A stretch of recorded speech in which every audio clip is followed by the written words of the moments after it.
বিশ্বকাপের শেষ ১৬ আর্জেন্টিনার কাছে হেরে বিদায় নেওয়ার পর ফরাসি রেফারি ফ্রঁসোয়া লেতেক্সিয়েরের কড়া সমালোচনা করেছেন মিশরের খেলোয়াড়রা। তাদের দাবি, এই রেফারির কারণেই ২-৩ গোলে হেরে বিশ্বকাপ থেকে বিদায় নিতে হয়েছে তাদের। ৫৮ মিনিটে মুস্তাফা জিকোর একটি গোল বাতিল করেছিলেন রেফারি।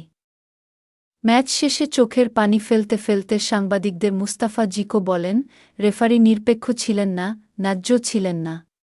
তিনি স্পষ্টভাবে আমাদের সঙ্গে অন্যায় করেছেন এবং পুরো একটা দেশের পরিশ্রম নষ্ট করে দিয়েছেন। শুরুর মিনিট থেকেই তিনি খেলোয়াড়দের মধ্যে নেতিবাচক অনুভূতি তৈরি করেছেন। আল্লাহ সাক্ষী থাকুক। এই টুর্নামেন্ট পাতানো। মিশর ৭৯ মিনিট পর্যন্ত ২-০ গোলে এগিয়ে ছিল। এরপর আর্জেন্টিনার হয়ে গোল করেন ক্রিশ্চিয়ান রোমেরো। ৪ মিনিট পর সমতা টানেন লিওনেল মেসি। আর যোগ করা সময়ের ২ মিনিটে জয়সূচক গোলটি করেন এনজো ফার্নান্দেজ। তবে কোচ হাসানের অভিযোগ আরও অনেক বিষয় নিয়ে। প্রথমে ২-০ গোলে এগিয়ে দেওয়া মিশরের একটি গোল ভিআর যাচাইয়ের পর বাতিল হয়েছিল। এছাড়া যোগ করা সময়ের শেষ দিকে বক্সের ভেতর একটি কড়া ট্যাকল রিভিউ না করায়ও ক্ষুব্ধ ছিল মিশর। হাসান বলেন, আমি এই ফলাফলে সন্তুষ্ট না। ম্যাচে যেভাবে ঘটনা ঘটেছে তাতেও আমি সন্তুষ্ট না।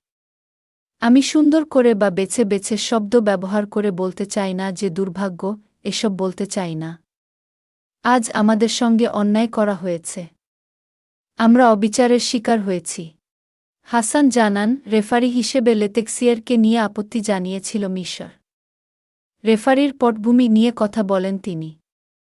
লেতেক্সিয়ের ফ্রান্সের নাগরিক। অতিরিক্ত সময়ের ৯ মিনিটে ভিআর রিভিউ না হওয়ায় আপত্তি জানানোর পর হলুদ কার্ড দেখেন হাসান। ২০২৬ বিশ্বকাপের আর কোনো ম্যাচ না দেখার প্রতিজ্ঞা করেছেন হাসান। তার দল বিশ্ব চ্যাম্পিয়নদের হারানোর কতটা কাছে গিয়েছিল সেটাও উল্লেখ করেন তিনি।